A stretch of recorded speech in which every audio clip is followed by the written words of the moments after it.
కవితక్కనైతే BRS party ఓటమి కాగానే కవితక్కనైతే ఒక ట్వీట్ అయితే చేసిందట. ఏందోనైతే చూద్దాం ఒకసారి. కర్మ ఇట్స్ బ్యాక్, జూబ్లీహిల్స్ ఫలితాలు వెలువడగానే కల్వకుంట్ల కవిత సంచలన ట్వీట్, బీఆర్ఎస్ను ఉద్దేశించే అని ప్రచారం, హాట్ టాపిక్గా ఎమ్మెల్సీ పోస్ట్. చూసిరా, కర్మ ఇట్స్ బ్యాక్ అంటే కవితక్క డైరెక్ట్ కాకుండా ఇండైరెక్ట్గా అనేది పోస్ట్ అయితే ట్వీట్ చేసినట్టుంది. కర్మ ఎవరిని వదిలిపెట్టదు, మీరు చేసిన దానికే మీరే అనుభవించాలని చెప్పి కవితక్కనైతే ట్వీట్ అయితే చేసిందట. జూబ్లీహిల్స్ ఉప ఎన్నికల ఫలితాలు వెలువడిన తర్వాత తెలంగాణ జాగృతి అధ్యక్షురాలు ఎమ్మెల్సీ కవిత శుక్రవారం చేసిన ట్వీటు రాష్ట్ర రాజకీయాల్లో హాట్ టాపిక్గా మారింది.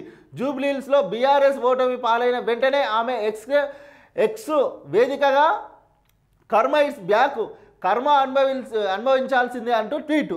అంటే మీరు చేసిన పాపాలు అన్నీ మీరే అనుభవించురు అని చెప్పి కవితక్కనైతే ట్వీట్ చేసిందట.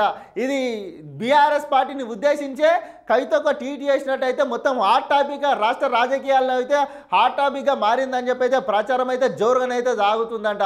ఇది వాస్తవమే కదా. మీరు చేసిన కర్మపాల, మీరు చేసిన లంగ పనులు లుచ్చ పనులకే మీరు చేసిన తప్పులకే మీరే అనుభవించురు అని చెప్పి అయితే కవితక్కనైతే ట్వీట్ చేసిందట. ఇక అసలు బీఆర్ఎస్కి అయితే కవితక్కనైతే మొత్తం హాట్ టాపిక్ అంటే హాట్ టాపిక్గా మారింది రాష్ట్రంలోనైతే.